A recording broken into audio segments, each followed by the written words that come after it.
नमस्कार विद्यार्थी मित्रांनो, ज्ञानदीपच्या प्लॅटफॉर्मवर तुमचं स्वागत आहे। आपण आपली यूपीएससी सिम्प्लिफाईड ही सिरीज घेऊन येत आहोत आणि त्यात आपण पीवायक्यू डिस्कस करतो यूपीएससीचे। तर आपण आज इंटरनल सिक्युरिटीचे क्वेश्चन डिस्कस करणार आहोत। तर आपण बघूया पहिला क्वेश्चन।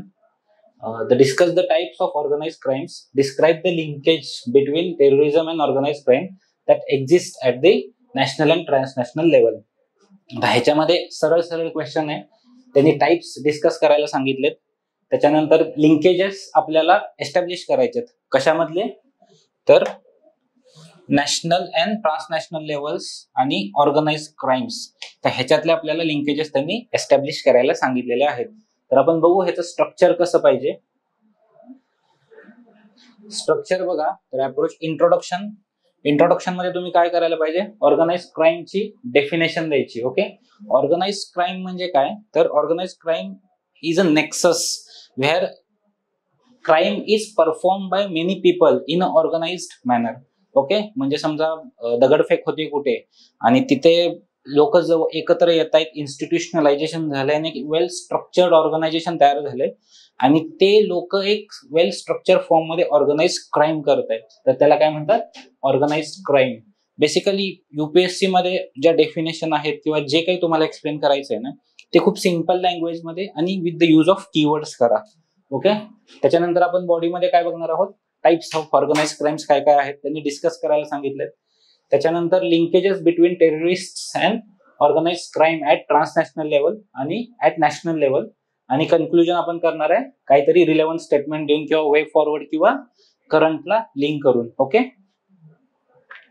तर बघा, ऑर्गनाइज्ड क्राइमची ही एक स्टँडर्ड डेफिनेशन आहे। Organised crime is described as any group having a corporate structure whose main aim is to obtain money through unlawful activities, often surviving on fear and corruption। आता ह्याच्यामध्ये बघा, हे कीवर्ड्स आहेत basic, corporate structure, unlawful activity, आणि त्यांचं main purpose काय आहे, obtain मनी। Obtain मनी हे एम ऑलवेज नसतं, पण मोस्ट ऑफ दी केसेस मध्ये असतं। तर तुम्ही जेव्हा अभ्यास कराल तेव्हा तुमचे हे 3 शब्द लक्षात राहिले पाहिजे, बाकीचे शब्द तुम्ही तुमच्या पद्धतीनं कसेही मोल्ड करू शकता। ओके, देन नेक्स्ट त्याच्यामध्ये आहे टाइप्स ऑफ ऑर्गनाइज्ड क्राइम विचारलेले आपल्याला। ओके, आता ऑर्गनाइज्ड क्राइमचे टाइप्स आणि क्राइमचे टाइप्स ह्याच्यात काही फरक नाहीये जास्त। हे जे क्राइम्स आहेत हेच जर तुम्ही ऑर्गनाइज्ड मॅनर मध्ये केले तर त्याला काय म्हणतात, ऑर्गनाइज्ड क्राइम।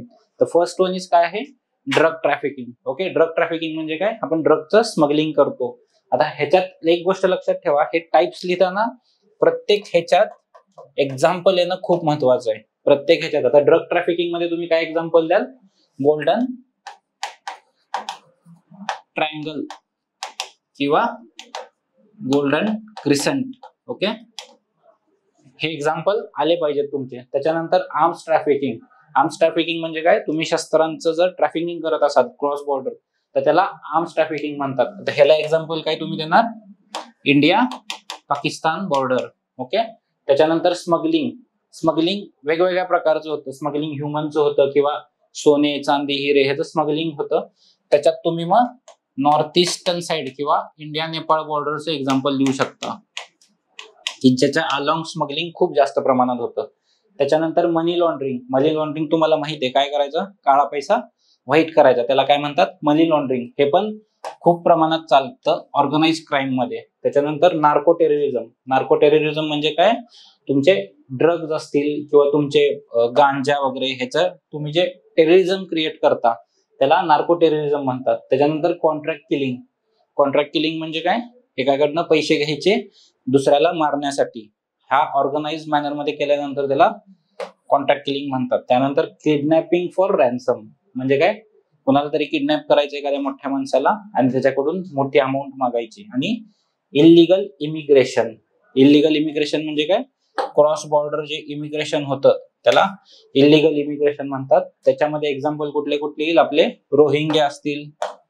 ओके, तर हे एक्झाम्पल येणं खूप गरजेचं आहे आन्सर मध्ये। एक्झाम्पल न तुमचा जो पॉइंट आहे हा सबस्टन्शिएट होतो। ओके, त्याच्यानंतर लिंकेजेस बघा, लिंकेजेस आपल्याला कशा कशात विचारलेत, organised crime and terrorist at transnational level आणि नॅशनल लेवलला विचारलेत. ओके, तर ट्रान्सनॅशनल लेवलला बघा terrorism and human trafficking. Okay, terrorism आणि ह्युमन ट्रॅफिकिंग म्हणजे काय, तुम्ही ह्युमन ट्रॅफिकिंग करून टेररिस्ट ऍक्टिव्हिटीज प्रमोट करतायत. फॉर एक्झाम्पल तुम्ही जर बघितलं तर जम्मू काश्मीरच्या बॉर्डरवर ह्युमन ट्रॅफिकिंग खूप मोठ्या प्रमाणात होतं आणि ते जे ह्युमन ट्रॅफिकिंग झालंय ते अल्टिमेटली टेररिस्ट ऍक्टिव्हिटीज साठी यूज केलं जातं जम्मू अँड काश्मीरमध्ये. ओके, त्याच्यानंतर terrorism and drug trafficking. Drug trafficking मधून जो पैसा क्रिएट होतो किंवा ड्रग ट्रॅफिकिंगचं जे नेटवर्क आहे ते तुम्ही टेररिझम प्रमोट करण्यासाठी जेव्हा यूज करता तेव्हा त्याला नेक्सस तयार होतो. कशाचा, ड्रग ट्रॅफिकिंग आणि टेररिझम मधला. फॉर एक्झाम्पल तुम्ही जर बघितलं नॉर्थ ईस्टर्न साइड किंवा तुमच्या इंडिया पाकिस्तान बॉर्डरवर खूप मोठ्या प्रमाणात हे नेक्सस दिसून येतं. नॉर्थ ईस्टर्न बाउंड्रीज मध्ये तिकडे काय आहे, गोल्डन ट्रायंगल आहे आणि इंडिया पाकिस्तान बॉर्डरवर गोल्डन क्रिसेंट आहे जे ड्रग ट्रॅफिकिंग खूप मोठ्या प्रमाणात चालवतं. त्याच्यानंतर terrorism and trafficking in human.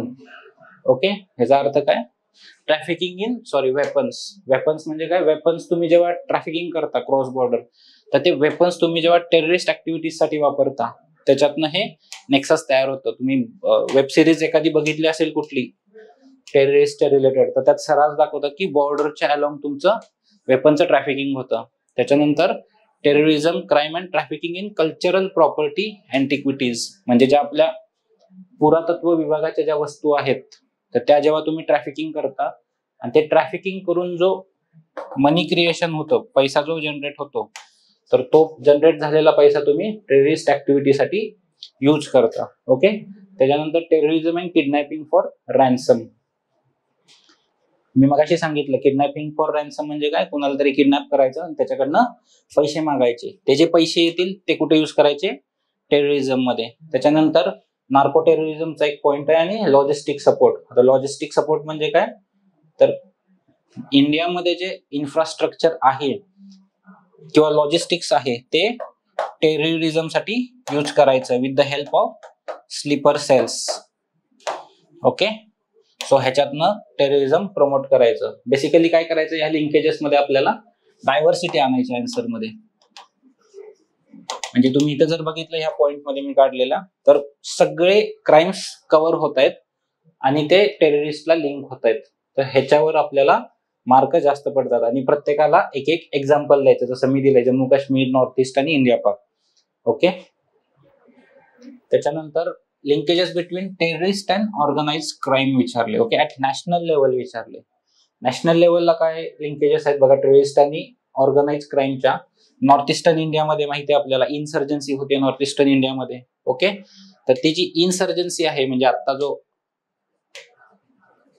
ह्याच्यात इश्यू चालू आहे मणिपूरमध्ये तर ते असं म्हणतायत की ते most of the organise crime चालू आहे. ऍक्टिव्हिटीज ज्या आहेत त्या एक ग्रुप आहे त्यांचा वेल स्ट्रक्चर्ड तो ह्या सगळ्या ऍक्टिव्हिटीज करतोय. त्याच्यानंतर जम्मू काश्मीरमध्ये मी तुम्हाला मगाशीच सांगितलं की जम्मू काश्मीरमध्ये ऑर्गनाइज क्राईमचं खूप मोठं नेटवर्क आहे जे तिथं इन्सर्जन्सी क्रिएट करतंय किंवा टेररिझमला प्रमोट करतंय. ओके, त्याच्यानंतर वेस्टर्न इंडियामध्ये महाराष्ट्र आणि गुजरात. आता इथं तुम्ही जर बघितलं तर रायट्स असतील किंवा Mumbai was hub of underworld. Okay, Mumbai म्हणतात की मुंबईमध्ये अंडरवर्ल्डचं सेंटर होतं किंवा एक कॅपिटल असल्यासारखं होतं मुंबई अंडरवर्ल्डचं काही वर्षांपूर्वी. तर ते कशामुळे होतं, तर ह्याच्या नेक्ससमुळे टेररिस्ट आणि ऑर्गनाइज क्राईमच्या आणि माओइस्ट ऍक्टिव्हिटीज ज्या आहेत इंडियातल्या त्या पण externally supported by organised crimes. म्हणजे ह्यांचे जे ऑपरेशन्स आहेत हे त्यांना जेव्हा इम्प्लिमेंट करायचे असतात तेव्हा ते ऑर्गनाइज क्राईमचं जे नेटवर्क आहे ते खूप इफेक्टिव्हली यूज करतात. त्याच्यानंतर वे फॉरवर्ड काय आहे. आता ह्या सगळ्या झाल्या गोष्टी ऑर्गनाइज क्राईम किंवा टेररिझम ह्याच्यातलं लिंकेजेस बघितलं. वे फॉरवर्ड काय असणार आहे, तर पहिला आहे UN convention against transnational organised crime. Okay, हे कन्व्हेन्शन आहे तर हे तुम्ही इफेक्टिव्हली इम्प्लिमेंट करा. बेसिकली ह्याचं इम्प्लिमेंटेशन मध्ये खूप इश्यू आहेत तर ते तुम्ही इफेक्टिव्हली इम्प्लिमेंट करा. सेकंडली इंटरपोल जे आहे म्हणजे इंटरनॅशनल पोलीस तर ते इफेक्टिव्हली ते मोबिलाइज करा. Against organise crime, so that international लेवलला किंवा ट्रान्सनॅशनल लेवलला जे ऑर्गनाइज क्राईम्स आहेत ते कमी होतील. आणि डेडिकेटेड फंडिंग करा तुम्ही इंटेलिजन्ससाठी.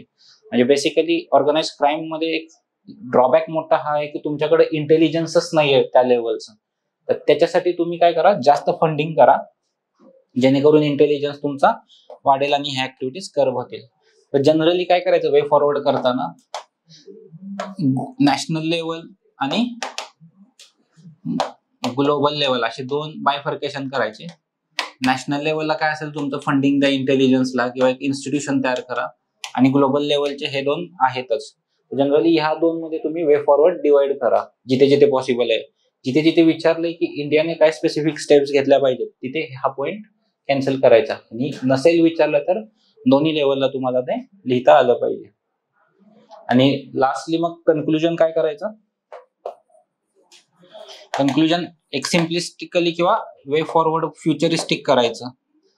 फ्युचरिस्टिक कन्क्लुजन करायचं, त्यात काय सांगायचं की ह्या ज्या स्टेप्स आहेत along with the help of various international organisation, for example तुमची SCO असेल किंवा तुमची FATF असेल, तर अशा ऑर्गनायझेशनच्या हेल्पनं हे तुम्ही नेटवर्क जे आहे ऑर्गनाइज क्राईम अँड टेररिझमचं हे तुम्ही इफेक्टिव्हली डिमॉलिश करू शकता. ओके, तर हा होता आपला इंटरनल सिक्युरिटीचा क्वेश्चन. थँक्यू.